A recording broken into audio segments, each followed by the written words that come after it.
Yo, YouTube, what it do? I feel like it's been way too long since I've hopped on here and talked with y'all. But I gotta tell you, man, I have been so busy this year. It is unreal.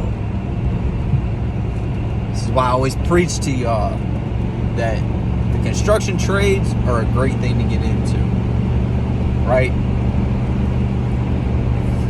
I love what I do. And I really wish I had more time to create more content for you all. So I think what I'm going to end up having to do here, maybe I can get my brother to do it, is to start doing some videography for me or whatever y'all call it. You know, because I really want to show y'all what I'm doing. And it's been crazy this year. This year's been absolutely nuts. I won't forget when I first went off on my own a little over a year ago, I was struggling. Dude, I was struggling bad. It was hard. It was tough at first. You know, I had to go into a little bit of debt, you know, sell off some of my stocks and stuff just to keep my head above water. And this year, dude, I've been staying consistently booked out for at least 3 to 4 weeks. Like right now, my schedule is insane.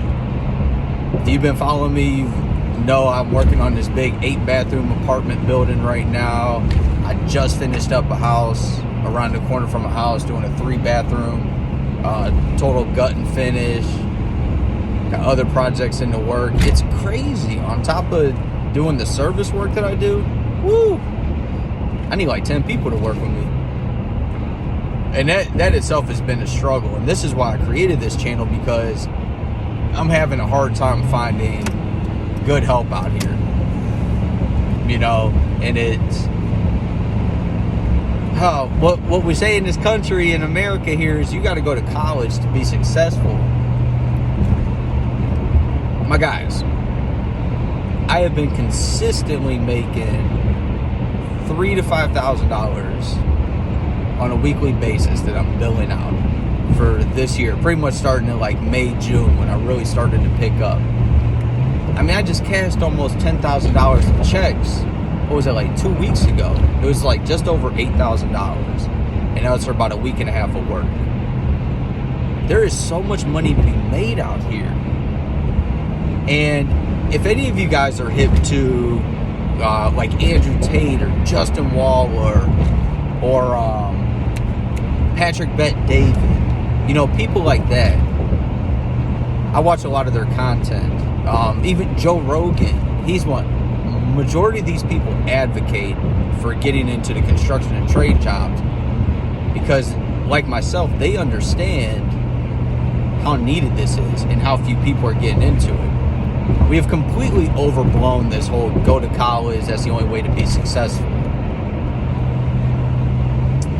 Me and my company, I'm looking at generating, I'm on track to hit about 200,000, maybe 2.25, if the rest of this apartment building goes smooth.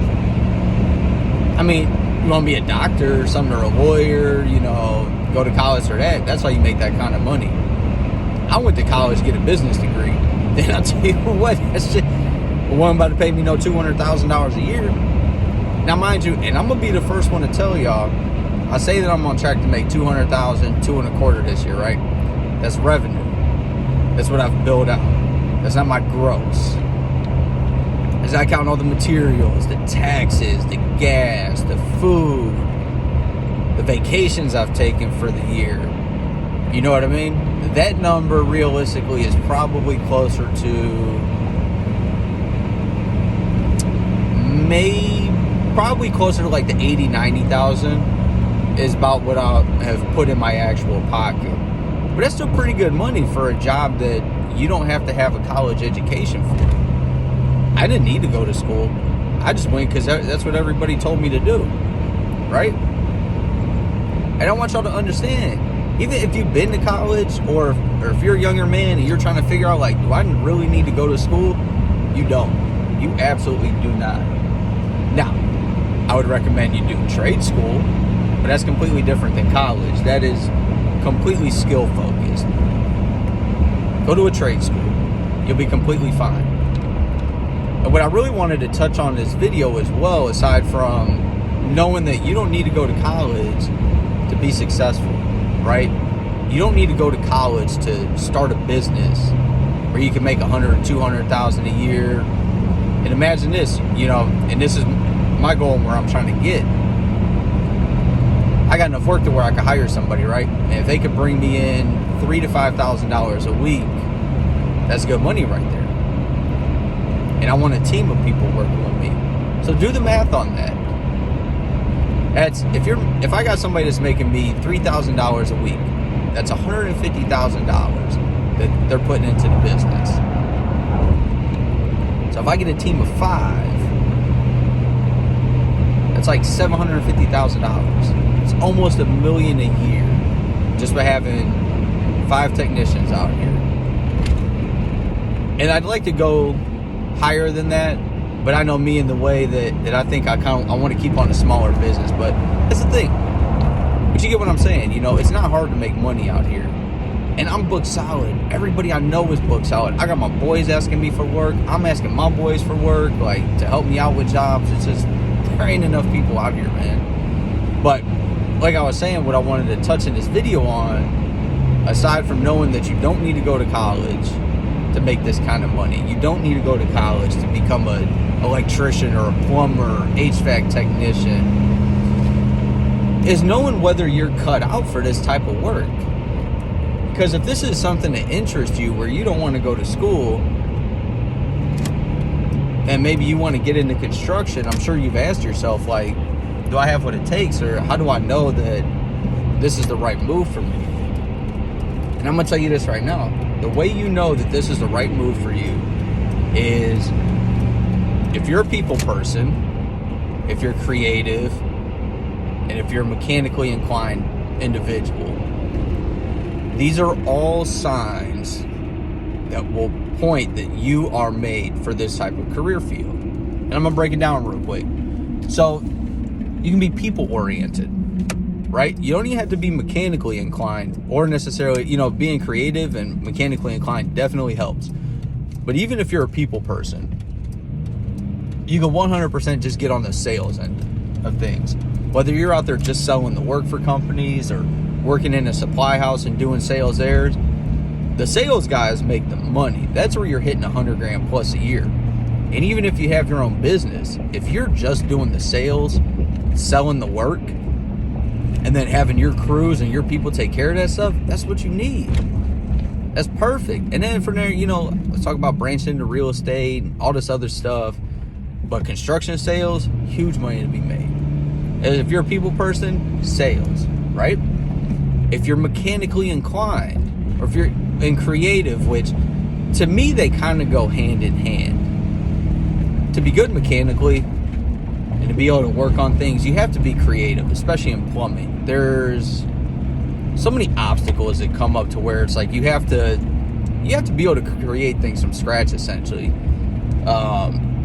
It makes it easier. If you're able to do that, your job is just going to be easier. You don't necessarily need it. Even if you're low creative, if you're not great with coming up ideas, you'll still be fine. Be an electrician or a plumber or HVAC. It's not going to completely stop you. It just helps. But the mechanically inclined part is probably the most important of them. Especially if you're somebody that doesn't want to own your own business, if you don't really have a desire for that, and you're fine with working for a company and making your money that way, which is completely respectable. There's only so much room. There can only be so many owners. You have to have people out there working. But the mechanically inclined part's the most important when it comes to that, because you have to know how to there's a special skill that goes into knowing how to take things apart, putting them together, troubleshooting and diagnosing why something's broken, what you should do to fix it. And that's kind of where the creativity part comes into it too, being able to come up with different ideas. But that's where I've noticed that companies, they essentially create blueprints for you. A lot of them do good, better, best, so you don't have to be very creative. And that's a system that's set up to where you're presenting the customer with already put forward ideas. Let's say a toilet's broken, right? And you take good, better, best. The good is you just do a rebuild. The better is you replace the toilet. The best is you replace the toilet, you do a flange, and you do like a new valve, like a shutoff valve for it. So you're giving them options. You don't have to be very creative when the company you work for has already laid out that blueprint. It becomes super straightforward. But the mechanical part you gotta have, because you gotta know how to take the toilet apart. You gotta know how to do the supply lines and all that stuff. You know what I mean? Like, I've trained plenty of people over the years that they're great with people, but they're not mechanical. And I'll be honest with you, I've sent them all on their way. Because the type of people that I need them in the field doing the work. And if you can't do the work, what good are you? If you're at least good with people, I can put you in a sales position to where you can sell jobs. But you got to be a little mechanical so you understand what you're selling people, you know? Because at least the way I run my business is not pushy sales. Which is why I got away from some of the larger corporations, because I notice what they tend to do is they're very pushy on their sales. You know, they sell things to people that they don't necessarily need. Which is why I have a respect for companies that give you multiple options so you as the homeowner can make that decision. But I don't do pushy sales. So I need you to understand how things work and to be able to understand, like, hey, can I really fix this, or do I need to replace it? And how do I fix it? Because that's the way you're going to get an accurate quote out to somebody. So those are the three major components. Your people person, creative, and your mechanical. If you have any bit of those, you are completely set up to be in construction. And you don't need any college degree to get you out here.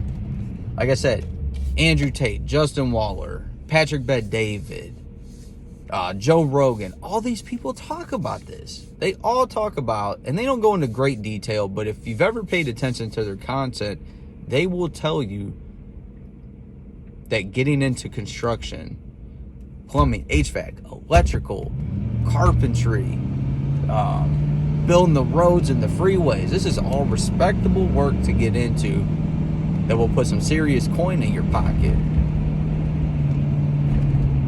You're not going to become a millionaire if you're just a worker.